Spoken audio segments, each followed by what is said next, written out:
I've come out here today to the beautiful and historic mining town of Atlantic City because after I posted my initial video on a massacre of Chinese miners up in Rock Springs, Wyoming, I was contacted privately by 72-year-old Maurine Miller, who related to me the story of their father, who claimed that a similar massacre happened here in Atlantic City and was later totally forgotten to history.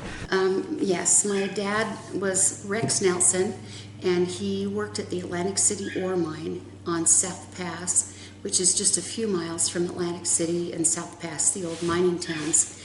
And he was a civil engineer.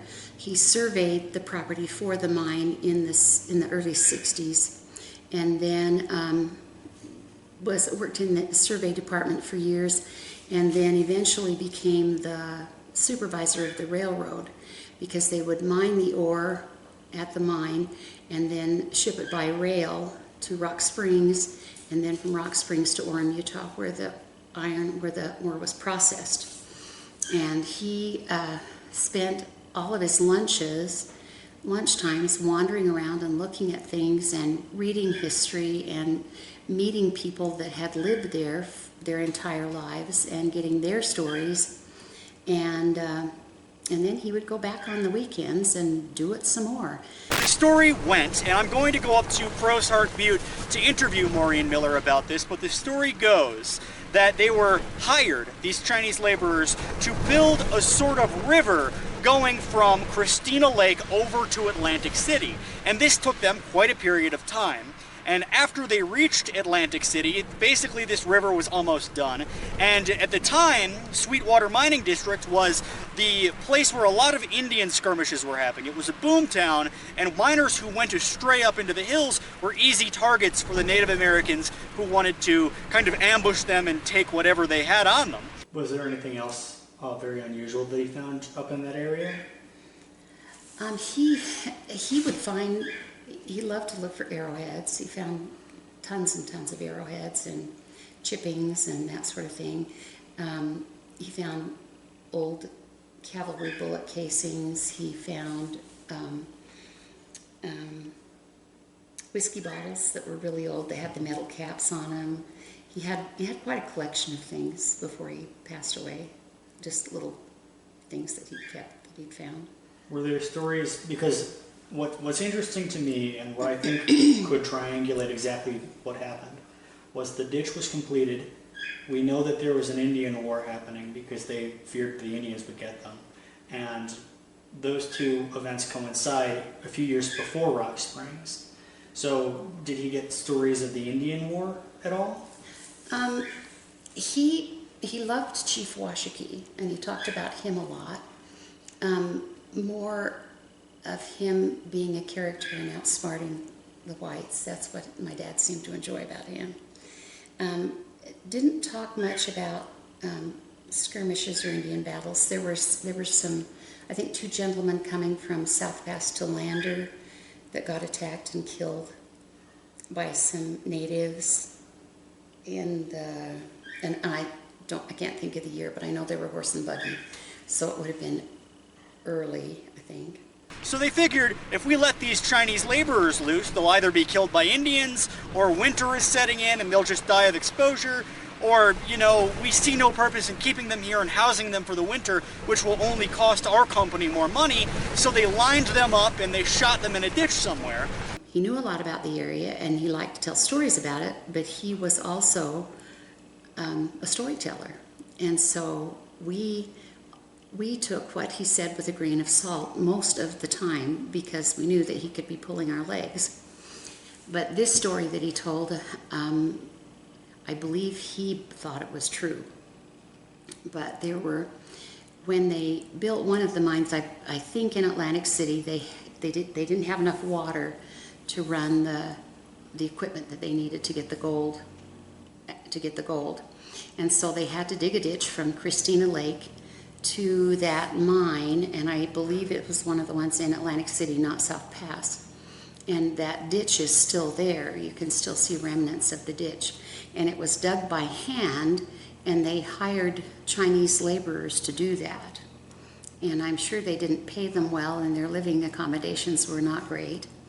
And and one of my dad's friends found one of the wooden yokes that the Chinese laborers would wear to carry the dirt up out of the ditch and dump it. And when the ditch was finished, it was in the fall of the year, and the people that had hired the Chinese laborers said, well, we've got we've got just a few options here that we can do. If we turn the Chinese people loose, they'll starve to death or the Indians will kill them. And we don't want to feed them through the winter, it'd be too expensive. And so they just lined them up on the ditch bank and shot them all. And does he have a date that he thinks this may have happened? I'm sure he did. I don't, but it would be easy to research that because the ditch was finished at a certain date, a certain time. And I don't know who the head of the company was then. My dad talked about, I can't remember his name now, but he was from France, and he had quite a few people in France that were backing him financially.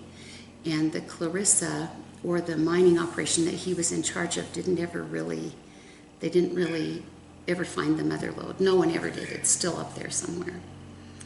All they ever found were placer deposits and things that were just little pieces here and there. Apparently, according to Maurine Miller, there is no information. The father never really talked about where they were buried, although that would be very interesting information to have. And the fact that this story lives on in at least one family tells me that other families have some information pertaining to it. In fact, I was told by Maurine Miller that they had one of the tools, one of the implements that these Chinese miners would have used to dig this ditch inside of one of the local cabins in Atlantic City. So it tells me that a massacre happened here, probably of a good number of people, and they were totally wiped out. Now, how many people do you think it would take to build a dam or a river going from Christina Lake over to Atlantic City? The answer is quite a few. Did he mention about how many Chinese people would have died? The impression that I got was that it was at least a dozen, but I don't know. Because when you see that ditch and you see what they had to do by hand, you hope it was quite a few, but it may have been more than that. And so as for where this grave would be, do you think it would either be in a local gully or in the ditch itself, maybe? I think probably in a gully somewhere, I don't know, or maybe and in this area, interesting thing about the Rocky Mountains is that we don't get a lot of moisture and there's not a lot of topsoil here. And so if the ground is disturbed for a grave, you can see it for hundreds of years because there's just not much change that takes place. And he never talked about knowing where that location was or if they were even buried. They may have just left the bodies out for the animals to drag off.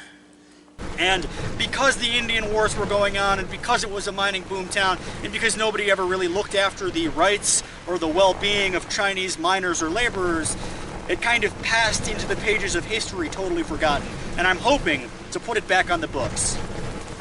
I messaged the Atlantic City Historic Society, and they said that it might be confused with the Rock Springs Massacre. Do you think that maybe that would have been? Because it sounds like a distinct incident. I kind of don't think so, because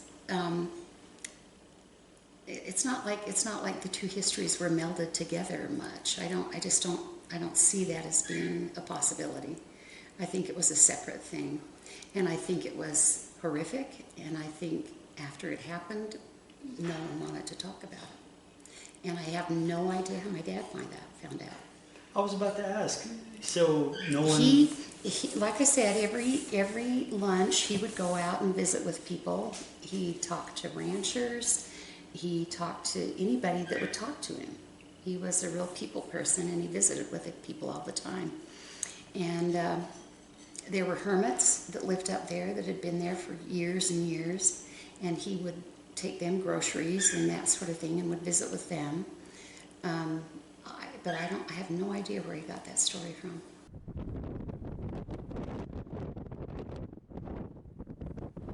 He also was the caretaker of the Carissa mine, which is a gold mining operation that is still there, and they've I think the state took that over and they've renovated it, and you can do tours of the mine now.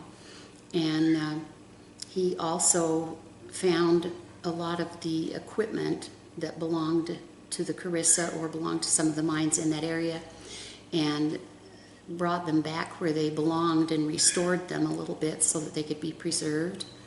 He also found the mass burial grave of the handcart pioneers that died in that South Pass area, and took his scout troop up there, and they preserved the site with a monument.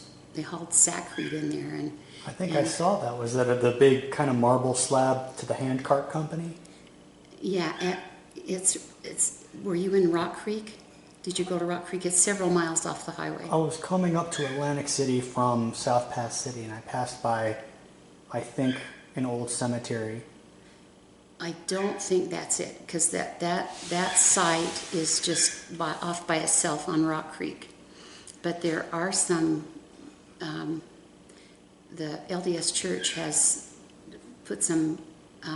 They've done some more preservation work there, and purchased that site, and you can go up there and have tours and that sort of thing. But when he did that, it was hardly anybody knew it was there.